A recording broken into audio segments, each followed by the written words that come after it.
Most people think flipping houses like this one takes 80-hour work week and constant stress. But this last year, I was able to travel to 13 different countries while flipping 30 houses. I didn't do it by working harder, but I did it by using my flipping freedom framework. It allowed me to be a present mom and travel the world while having my business running in the background. So today in this video, I'm going to show you the 3 simple pillars that I use in my business that will allow you to do the same. I'm Elisa Covington. I've been flipping houses for almost 9 years and I've done over 100 projects. And on this channel, we talk about all things house flipping and also the business side of real estate investing. And if that's something you're into, subscribe to the channel and like this video. Let's start with the first pillar, the who, not the how. As Dan Sullivan said in his book, you want to shift your mindset from how I can do this to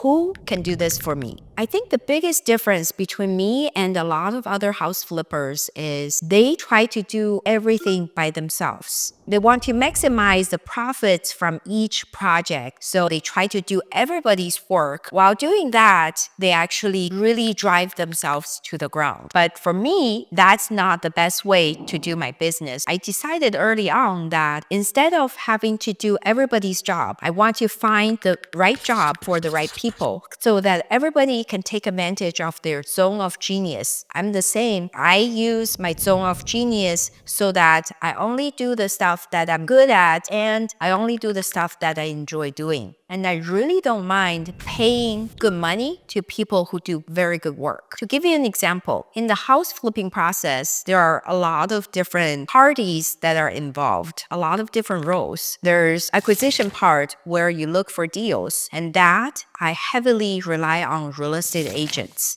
Early on in my career, I built a lot of relationships with top real estate agents. So I plant the seeds and allow it to grow and to blossom. And as time goes by, these agents come back to me whenever they find a good deal. They do the heavy lifting in terms of deal acquisition. But instead, a lot of other investors spend a lot of money and a lot of effort in marketing, email marketing, sending out mailers, cold calling, and they want to find the deals themselves. I have nothing against that. I think it's great if you can find deals yourself, but it takes so much work and it costs a lot of money. I'd rather use that time and that energy to do something else, to do something that I truly enjoy. Another example is I also know a lot of other investors who don't want to hire a general contractor, but instead they get a license to become their own GC. That's great because they don't have to pay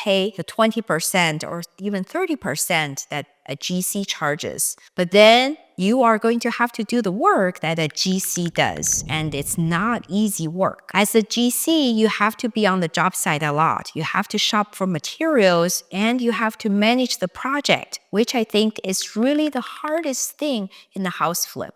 Instead of chilling at your home and think about the big business plan, you have to be on the job site all day long. You have to manage the subcontractors and you have to run to the stores to buy materials. It's really a lot of time that's not well spent. And you can pay a GC very well for the work, but still maintain a good profit margin. At the end of the day, I was able to build a great business because I have the best team. The second pillar is the 80-20 rule to analyze deals. I'm not talking about the 75% ARV minus repair formula that a lot of the gurus talk about, because I don't believe that. There are so many different price points of deals, and you can't use one single percentage to decide on the purchase price. I analyze each deal case by case. The 80-20 rule I'm talking about is quickly filtering out the 80% of the deals that don't make any sense. A lot of times when I get a lead, I quickly plug it into Redfin or Zillow. I look at the comps that shows on the map on Redfin or Zillow, and then I can easily tell that the numbers don't make sense at all. And then I just let them go without spending extra time analyzing them. And then the 20% of deals where the numbers seem to be working, then I do a deep dive on them. I look at the map, I look at all the house house details and I look at all the comps within the area within a certain time frame. Sometimes I even go back further to like a year before or even 2 years before, and I look at comps that within a quarter-mile radius, which is the tightest neighborhood. Sometimes I even go out to a mile radius. Just want to make sure that I nail the numbers, because the numbers are the foundation of a deal. If the numbers are not correct, then your whole deal falls apart. So that's a very important step, but also you don't have to spend all day doing that. Use the 80-20 rule to focus on the deals with the most potential. My secret weapon is the deal analyzer. If you want the deal analyzer I use every day, check out the link in the description. The third pillar is the wireless system. So that's what's allowing me to travel while doing so many projects. I bought this house while I was in Europe. The renovation was being done while I was traveling in New Zealand. So I was able to do so many trips last year while flipping so many houses because we already have the system in place.